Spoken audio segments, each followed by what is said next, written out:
मेरा नाम है Srishti Jayant Deshmukh and you are watching me on DKT। काफ़ी लोग ये पूछ रहे हैं कि आपने ऐसा क्या किया कि आज ऐसा हो गया है। लेट मी टेल यू, कुछ बहुत अलग तो नहीं किया। जो सब के वीडियोस दिखा करती थी ऐसे ही आपकी तरह, और जो भी बेसिक पढ़ाई है, बेसिक बुक्स, आई थिंक थोड़ी सी चीज़ें हैं जो I would really like to share with you. मैं चाहती हूँ आपको थोड़े टिप्स दूँ, शायद आपको भी काम आ जाए, and I wish you all the very best. So strategy के बारे में बात करें या पढ़ाई शुरू करने के बारे में बात करें तो UPSC का syllabus is the most important thing. कई बार आपने सुना होगा, सब कहते हैं सिलेबस आप रट लीजिए, याद कर लीजिए। तो ये चीज़ इसलिए ज़रूरी है कि जब आप सिलेबस को पढ़ लेते हैं, पता होता है कि 1 2 3 4 पेपर्स में, प्रीलिम्स में क्या पूछा जाने वाला है और टॉपिक का नाम दिया होता है, तो आपको आइडिया हो जाता है। जब आप कोई और न्यूज़पेपर या बुक पढ़ते हैं तो आप उससे डिलिनिएट कर सकते हैं क्या चीज़ें इंपॉर्टेंट हैं और क्या चीज़ें अवॉइड की जाएं। तो सिलेबस की कॉपी ज़रूर अपने स्टडी टेबल पे रखें एंड डेली आप उसको देखते रहें। सिलेबस के अलावा मैं कहूँगी UPSC के जो प्रीवियस ईयर क्वेश्चन पेपर्स हैं, वेदर इट इज़ प्रीलिम्स और मेंस, जो भी हैं, आप उनकी कॉपीज़ निकाल लीजिए। जब मैंने शुरू किया था पढ़ाई करना तो लास्ट 5 से 7 इयर्स के सारे पेपर्स मैंने प्रिंट करा के रख लिए थे। तो हर रोज़ जब पढ़ाई हो जाए तो रात को आधे घंटे के लिए सही क्वेश्चंस एक बार देख लें।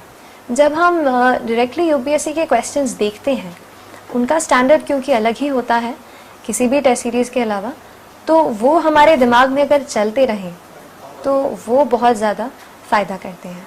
अगर एग्ज़ाम पैटर्न की बात करूं तो UPSC जो है एग्ज़ाम सिविल सर्विस, ये 3 फेज़ में होता है। पहले prelims, then mains and finally interview.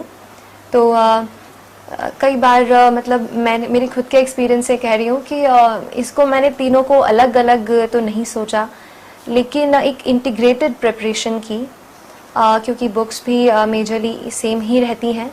बस इतना कहूँगी कि as and when exam approaches, वहाँ पे थोड़ा अपना एटीट्यूड बदलना पड़ेगा। जैसे प्रीलिम्स आएगा तो थोड़े ज़्यादा ऑब्जेक्टिव और कुछ फैक्ट्स लर्न करना शुरू करना पड़ेगा एग्ज़ाम के 2-3 महीने पहले, और जब मेंस आता है तो अच्छे से आंसर राइटिंग में लगना पड़ेगा। तो ये थोड़े चेंजेस हैं, लेकिन नॉलेज वाइज बोला जाए तो आई थिंक एक इंटीग्रेटेड प्रेपरेशन अच्छा काम करती है। ऑप्शनल की बात करूं तो बहुत सारे ऑप्शनल सब्जेक्ट्स हैं। मेरा बैकग्राउंड इंजीनियरिंग रहा है और केमिकल इंजीनियरिंग अवेलेबल नहीं था CSE में ऑप्शनल, तो आई चोज़ सोशियोलॉजी क्योंकि I felt it was really interesting. I learned about the social structure and other areas. तो ऐसा कुछ भी नहीं, आप अपने चॉइस के हिसाब से पॉलिटिकल साइंस, अपावैड, इतने सारे, I can not even take the names, जो भी आपका ग्रेजुएशन सब्जेक्ट से अगर मेल खाता हो तो इससे बेहतर कुछ भी नहीं। या इसके अलावा आप जो भी लेना चाहते हैं आप ऑप्शनल ले सकते हैं। अगर प्रिपरेशन के एक रोड मैप की बात करें कि कैसे अपने आप को इस पूरे प्रोसेस से गाइड करना है, तो मैं ये कहूँगी make newspaper your best friend. आप कोई भी न्यूज़पेपर पढ़ सकते हैं, जनरली 2 रेकमेंडेड हैं, the Hindu and the Indian express. तो मैंने पहले तो प्रीलिम्स और मेंस के लिए द हिंदू ही पढ़ा था। इंटरव्यू का कॉल आया, उसके बाद दूसरा न्यूज़पेपर पढ़ना शुरू किया। बट आई ऑल्सो से कि न्यूज़पेपर केवल हार्ड कॉपी हम पढ़ते ही हैं, बाकी एडिटोरियल्स जो इम्पोर्टेंट कहीं और आ जाते हैं वो भी, उस पर भी थोड़ी नज़र हमें बनाए रखनी होती है। तो न्यूज़पेपर्स की बात चल रही है तो थोड़े और मैगज़ीन्स का कह दूँ तो योजना मैगज़ीन मैंने रेफ़र की थी। शुरुआत में कुरुक्षेत्र भी पढ़ी, पर फिर लगा कि योजना विल सफाइस। तो उससे होता ये है योजना से कि जो इम्पोर्टेंट टॉपिक है और या जो गवर्नमेंट की जो स्कीम्स हैं वो बहुत ही ऑथेंटिक मटेरियल हमें मिल जाता है। कहीं और वेबसाइट पे जाएंगे तो शायद कुछ काट दिया जाए, बट योजना में आपको सब कुछ एक जगह पे उस टॉपिक के बारे में बता दिया जाएगा। तो योजना को आप फॉलो करिए। इसके अलावा कोई और मैगज़ीन तो नहीं मैंने ली थी। अगर करंट अफेयर्स की बात करूं तो ये कहूँगी कि न्यूज़पेपर तो हम पढ़ ही रहे हैं, इसके अलावा कुछ ऐसे सोर्सेज जो मैं बताना चाहूँगी, करंट अफेयर्स पे ज़्यादा इसलिए फोकस कर रही हूँ क्योंकि मेरा प्रेपरेशन का एक, जैसे मैं 2 पिलर्स कहती हूँ, एक तो करंट अफेयर्स, दूसरा टेस्ट सीरीज़। तो एक जो पिलर है करंट अफेयर्स, उसी से बेस होके आपकी बाकी की प्रिपरेशन बहुत हो जाती है।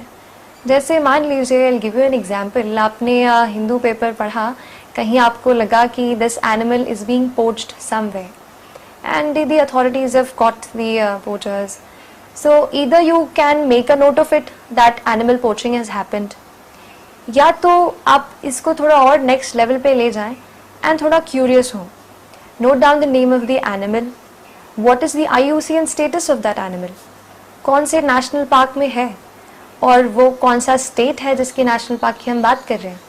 फिर पता कर लीजिए उस स्टेट में और कितने नेशनल पार्क्स हैं। तो वो एक छोटी सी न्यूज़ से आपका एनवायरनमेंट का सेक्शन थोड़ा सा आज उस दिन कवर हो जाएगा। ऐसा करंट अफेयर्स बेस्ड स्टडी कीजिए कि जो भी आपको एडिटोरियल भी मिल रहा है, मान लीजिए लास्ट ईयर थोड़ा साइमल्टेनियस इलेक्शन को लेकर के बहुत सारे आर्टिकल्स आए, तो साइमल्टेनियस इलेक्शन एक बार आपने पढ़ लिया, ठीक है, कोई कह रहा है बहुत अच्छी बात है, कोई कह रहा है नहीं, इतना नहीं है, पॉसिबल नहीं हो पाएगा, तो ज़्यादा से जैसे हम 3-4 उस पर आर्टिकल्स पढ़ लें, उसके बाद खुद की एक कॉपी बनाइए। मैंने ये किया कि एक अपना रजिस्टर बना लिया, जो भी एडिटोरियल्स मुझे लगते थे ये टॉपिक्स इम्पॉर्टेंट हैं और समझ आ जाता है, बार बार उस पर आर्टिकल्स आते हैं, तो वो एडिटोरियल का खुद मैं अपने हिसाब से उसको अपने कॉपी में नोट कर लिया करती थी। हाँ, इसको लेके थोड़ा रहता है कि क्या खुद की लैंग्वेज में लिखें या वही लैंग्वेज लिखें। तो इस पे एक टिप दूंगी कि अगर कोई लाइन आपको बहुत अच्छी लगती है, काफ़ी इम्पैक्टफुल लगती है, तो उसका वैसे के वैसे ही नोट करो।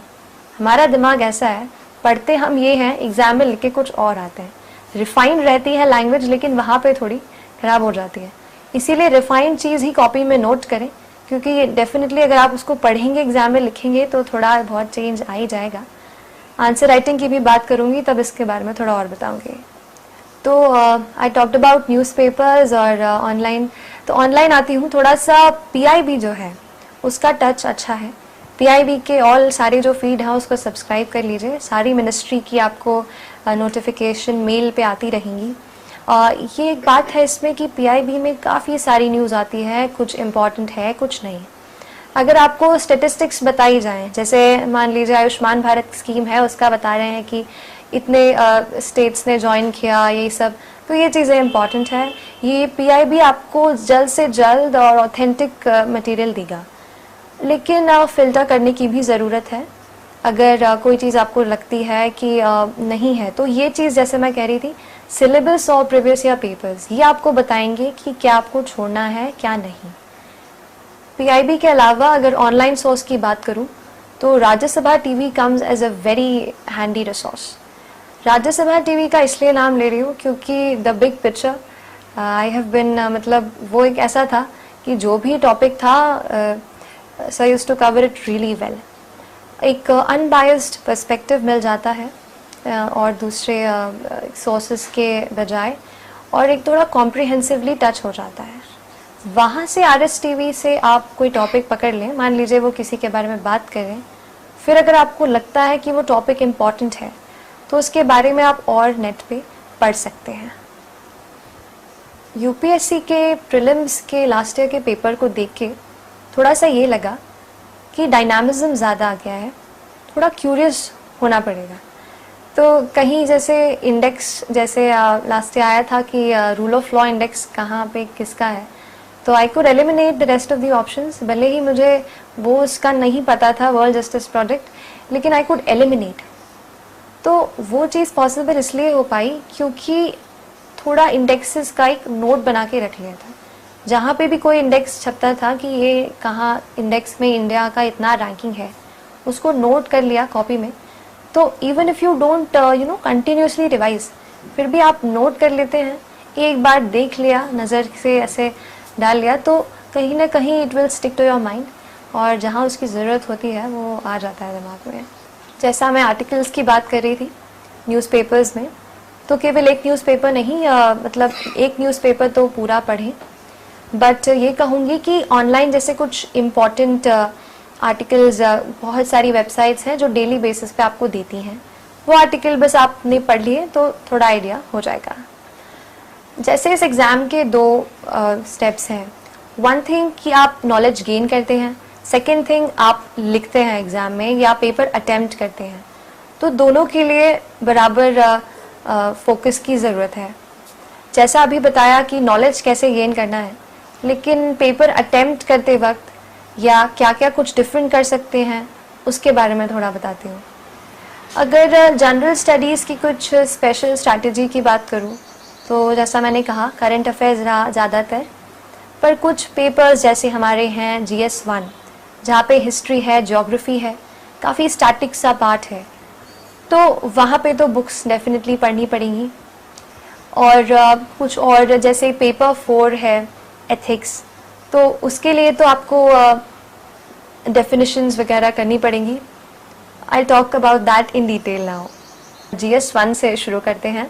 GS1 में हिस्ट्री ज्योग्राफी जो बेसिक बुक्स हैं, सबसे पहले तो NCERT, that is the mother of all books.